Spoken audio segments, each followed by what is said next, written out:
races are going to improve. So it's something to really work at, something to really get into.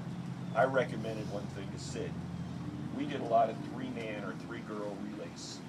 They're really hard.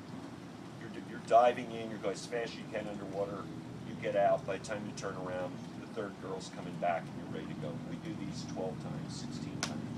Pulse rate's 180, 190, 200. Well, those are the kind of things that really condition you, really get you so you can come off the third turn of a 150, of a 200 back, off the 150 turn, and stay under for 10 meters or 12 meters or 13 meters. And the things that really make you faster. But what I wanted to talk about today is about being the best teammate possible. And I've been blown away. I told Sid this, been blown away the closeness of this group. You guys are really a good group. You really help each other.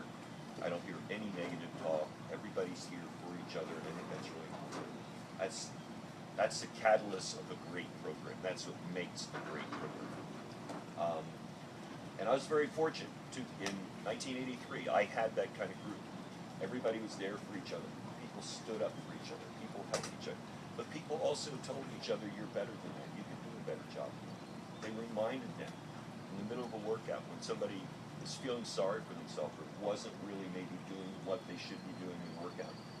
People reminded them, I know what your goals are. I know what you want to accomplish, and you're not doing what you need to be doing right now. And everybody understood this was for my good. Nobody's criticizing me because they're trying to be mean. They're just reminding me I'm not doing what I need to do. And I think sometimes that's important.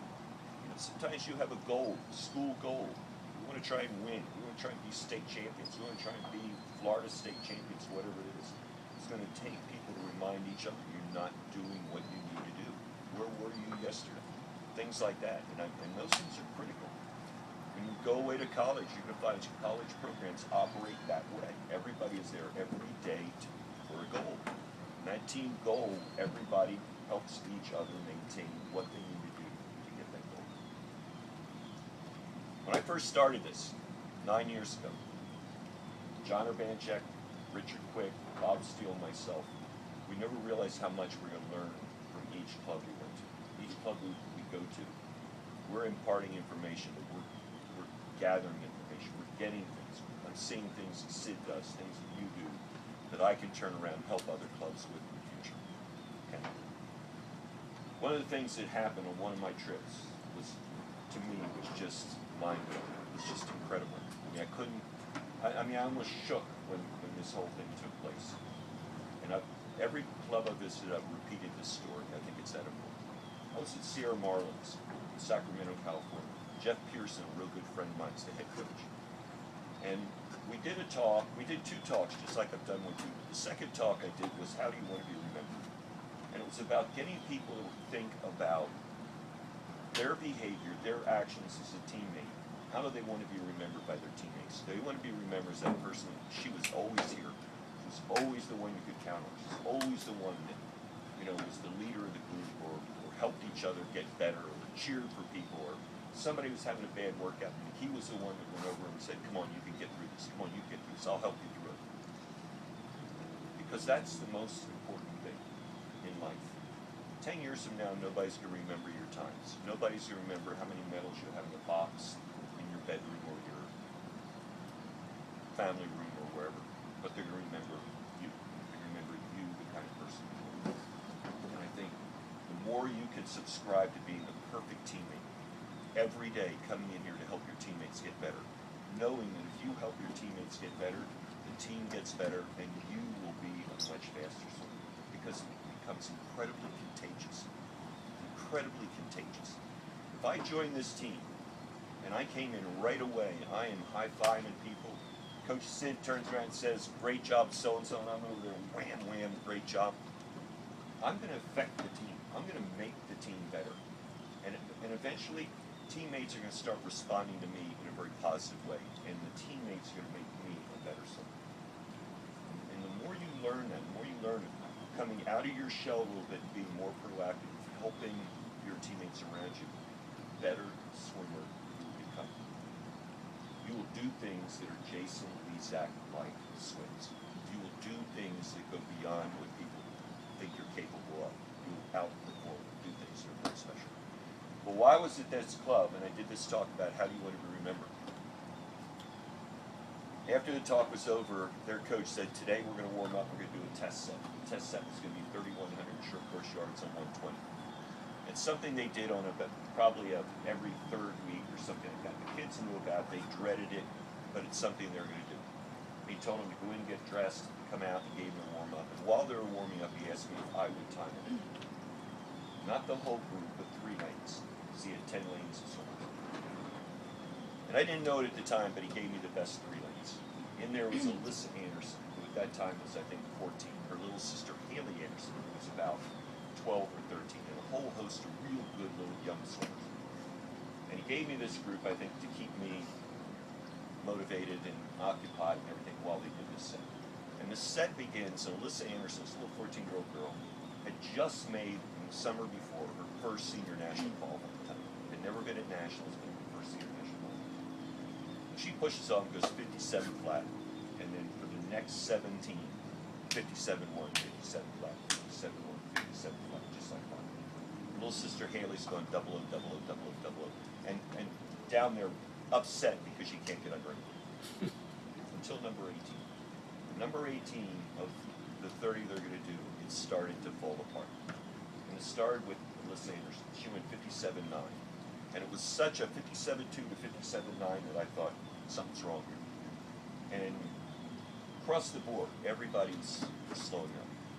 Alyssa Anderson goes 58 plus 58 plus 59 on the next 4. And I'm dreading number 22. Dreading that number 22, I'm going to have to yell double O to Alyssa Anderson. Because it would have taken what I thought was an incredible set, something that Jeff was over there going, man, she's never done this before, and turn it into a mundane set. But something happened. And it was so freaky that when it happened, I mean, the hair on the back of my neck went up, and I was like, looked over at Jeff, and I'm like, they come in at number 21, I read off 59-5 to Alyssa, and I'm reading the times for the second group when I hear, how do you want to be remembered? The same talk we'd done 45 minutes ago. And I turn and look, and over in 10 was a kid named James Ramirez, 18-year-old junior college freshman, pretty average swimmer. He's put his hand on the lane line, pushed himself up out of the pool, and he's shaking this long, skinny arm of his. And he screamed 3 more times across the pool to his teammates, how do you want to be remembered? And I didn't know how to react. I didn't even know what was. I looked at Jeff looked at me, and we're sort of like, oh my gosh, what's going on? I looked down, every head was looking straight over the chains. Nobody was, wheeling around. Nobody was rolling their eyes. Nobody was doing anything. Everybody was focused on how do you want to be remembered. Well, I'm looking at my watch, 1:15, 1:16, 1:17. All right, guys, here we go. Number 22, ready to go. Alyssa Anderson goes 56-3. Haley Anderson goes 58-8. Everybody in the pool went their best repeat on number 22, and it never stopped. By number 23, by number 24, by number 25, I'm hearing people across and back across the pool, come on, urging each body on, everything like that. James, meanwhile, is very quietly just finishing his set, very quietly just doing what he needed to do to finish his set over in lane 10. I'm starting to hear high fives, things that hadn't been happening in the beginning. And when the set finished, it was unbelievable. Alyssa Anderson was 55 plus on the last one. Haley Anderson 59 low. The set finished on such a high, the kids are like, as tired as they were, climbing across lane lines, high five and hugging. That day changed Alyssa Anderson and Haley Anderson. It changed them. Alyssa Anderson went home that night, sat down with her dad. 14 years old, she said, I've been kidding myself. Jeff and I have talked about goals. Jeff and I have talked about what I can do. And I had no idea what I needed to do it until tonight. And James Ramirez showed me what I had to do. I had to hold 56s and 55. Not be content to go 59, 00, 101, 102. And she said I would have probably finished going 101s, 102s. The difference between that set and what she accomplished and what she was about to accomplish were night and day. Alyssa Anderson was on the 2012 Olympic team. Haley Anderson, silver medal winner in the 10K on the 2012 Olympic team. That night changed their life, changed the way they thought about swimming, the way they trained. Because of James Ramirez. Not because of their coach, not because of me. James Ramirez. Everybody here could be a James or Liz. Everybody here could be that kind of person. Everybody here can help their teammates. When it's the toughest, when it's the hardest, when everybody's struggling, that's when teammates need to step up. It's not when it's all great. It's not when, somebody's on the starting block and you do a great job cheering. It's during the toughest times in workout, the hardest times in workout. When people are ready to give up, when people are feeling sorry for themselves, that's when they need a strong teammate to tell them, let's go back, see what we can do. Remind them of their goal. Remind them of what they've done. The group I had in '83, I remember guys would come out, we'd be doing our workout, I'd be over here talking to some kids, and I'd hear Jeff Kostup over here. You're better than them. You could do it better. Matt, you could do a better job than them. And he'd be in this kid Matt Nance's face, a 345, 400 diameter, in his face, telling him, you are better than this. And Matt would do a better job. You have to do those things. And you know what? Matt's giving him a big hug when Matt goes to nationals and makes his first senior national final, because he knows how important Jeff was, day to day, every day. It's really, really important. I had an opportunity to go back to that club 2 more times. I visited that club 3 times. And the second time I went back, Alyssa and Haley were home. It's one of the first summers that they came home together from college. And got a chance to watch them and talk to them and everything like that. And they said clearly that was a pivotal day in their career. That James and Maris changed their perspective, the way they thought about something, what they needed to do, and how hard they needed to work. A really cool thing, I was telling Sid this last time, a really cool thing happened the last time I went back there. James's goal when I was there the first time was to become junior national levels. There weren't junior nationals, but his goal was to break the junior national qualifying time in the 200 fly. And that summer, after I left, he made junior nationals. And that's about as far as anybody ever expected, including James, for him to go. I remember Jeff saying, if we can make juniors, boy, that would be a great way to finish his career. Well, James didn't think that way. And James kept training, went to Sacramento State. Then he ended up graduating from Sacramento State and worked on his master's degree in exercise physiology. And kept training. Went to his last meet at Clovis of his career, he thought. And got up and qualified in the 200 fly and 204 something or something like that. And could smell that he could make senior nationals. Thought he could make senior nationals. And that afternoon went out to lunch with some people and was talking about, what he had to do to try to be senior national. A bunch of the guys got on the phone. They called all the teammates that were still up in Sacramento that hadn't come down to that meet. The kids already qualified for nationals. The kids who didn't go to that meet. And they caravanned down. About 40 or 50 of them came down to watch James's last swim in his 200 butterfly. They lined the pool. He said he got up on the blocks and he's like, looked down, he said, all I saw were these people. He didn't even know they were going to be there. And they're all there. And he said throughout that whole race, he just kept hearing his name, people screaming. He'd come into the 50, he'd come into the 150, all these idiots from his team, screaming and hollering. He made Olympic trials in that race. He made Olympic trials in that race. Something that nobody ever expected would happen. And it's really funny because he never realized it because he was the kind of person he was. He got a payback. Most people willed him through that race. He said, I never felt any pain. I never tightened up. I never went through the last 5 meters of that race that used to really hurt me. I said, James, they willed you through it. Don't you understand? Those guys paid you back for day after day of workout. All the things that you did for them, they willed you through that race. The coolest thing is the last time I went there, he was back in Sacramento coaching 10 owners with that team. He was their coach. And I got a chance to talk to all little 10 owners. And I told this story, but I never mentioned his name. I told him, I said, he's my hero. I said, every club I go to, I talk about him. I brag about him. I tell about how important he was for his team and for his teammates. These little 10-year-old kids, their eyes are this big, and they're all just like, wow, this is really cool. We get all through. And I said, don't you want to know who it was? And all of a sudden it dawned on them I had never mentioned who it was. They didn't know who I was talking about. I said, your coach, James. And it's almost like somebody said, okay, you're excused. Every kid flew out of the bleachers. James was sitting right over there and just tackling. I mean, tackling. He's on the ground with about 40, 10 and under kids on top of him. Just, it was incredible. I mean, I just stood back and I thought, I'd pay anything to get that, to have that kind of reaction from a group of kids that I worked with. It was amazing. And when we walked back from, we were doing this in a park there by the pool in Sacramento. And I said, well, how was that, James? And he goes, oh, that was incredible. He said, I said, well, it's because you're an incredible person. You deserve those kinds of things. James never should have made Olympic trials.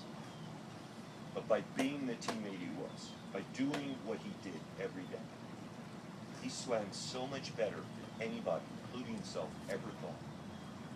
Because he got all this stuff back. Teammates willing him to be incredible. Teammates sort of thanking him by helping him through a race. It was incredible. In 1983, when Jenna Johnson joined my team, won the Olympic trials at 100 I knew it was going to be really tough because she moved from Northern California to Southern California. And I had a 15-year-old boy, Kenny. And I told Kenny, you're going to train every day with her. For the next 9 months, you can't miss a practice. You cannot miss a practice. You have to be there every day for Jenna. So I'm worried more about Jenna halfway through this whole process, just saying, I can't take it any longer. I've got to go back home. I've got to be with my school friends, my team friends, my people I grew up with. You have got to be everything for her that she's missing up there. And he did. He did. I even told him, I said, if you wake up in the morning for a morning workout, and you're so sick you can't swim, I want you to come in here, I'll put a chair next to Lane, you can sit there, you can cheer for her the whole workout. He said, okay. But anyway, he came. He did it every day. Trained his butt off. Did everything. I'd look over and they'd be over there high-fiving and hugging and everything. A month before Olympic trials, California had their high school championships in there. Kenny Lamont, a 51-7 100-yard freestyle, little dweeby 15-year-old boy, got up and went 47 after 7 or 8 months of training. And I'm convinced that probably a second or two of that improvement was because of what he did for Jenna. It was the everyday thing, helping Jenna become more acclimated to what we're doing, praising her for what she was doing, helping her with things, doing things. And Jenna responded. Jenna responded back. Matter of fact, Jenna might have done a better job back to him just because she was a little more nurturing than he was. You do this and you will have things happen that will be incredible. You will do swims that are unbelievable because you invest in the group. The group becomes more important than you. It becomes Jason Lezak. Jason Lezak swam that final leg. It wasn't about him. It wasn't about how fast he could go. It was about winning for his teammates. And that's why he went a split a second half faster than he'd ever been in his life. That's why he ran down the world record holder. 3 days later, beat him by 7/10 of a second. But not that different. You will get up on the blocks and do things that are incredible if you're doing it for your team, for your teammates. And a lot of people say, yeah, but you know, how do you make goal times, and how do you make your junior national cut, your senior national cut? We talked about this. You race. You get up there and you race. You forget about the time. Don't make the time become a hurdle. Get up there and race. Beat people that are faster than you in the league. When I first started, I was with a club, and we had the minute rule. When you first broke a minute, the first time you went out, you got a steak dinner. I saw more people go 00, 00, 00, 00 for 5 months in a row because it became a hurdle. They couldn't get past it. And then finally, when they go 57-3 and break a minute, it's like, what was different about that? Oh, I don't know, I just raced that girl. I know that girl from school, I just raced. Don't make goals get in your way. Do things for the team that are really. My last story, I'll tell you. We were the, I think, the Southern sectional champions for like 7 years in a row at Dynamo, but we had never beaten Auburn in the summertime, and that was their Auburn college program. And we thought we had a chance. The year before, we had been really pretty close, within 60 points or 70 points. And we really wanted to make a point, just like he was talking about, making a presence. We wanted to go down to Auburn, we wanted to win that meet with Georgia there and Auburn there. And it came down to one event that I thought was a real pivotal event. It was the women's 200 free. We qualified second, sixth, and eighth. And they had Margaret Bolzer was first. And I got these three girls together and I said, we can do something really special here. It can push us up so far ahead they can never recover. And we went in and went 1-4-5. And the two girls that got fourth and fifth made the first senior national cuts ever. One of them was a girl named Caitlin Reynolds who had been 205 high, went 203.69. Another girl, Elizabeth Giroux, who had been 205 high, 206, and she went 204 low. They didn't even know they made their senior national cut. They didn't even know when they got out of the pool and they came over, we're all high-fiving. They were just thinking about points. They were thinking about they raced that girl in the orange cap.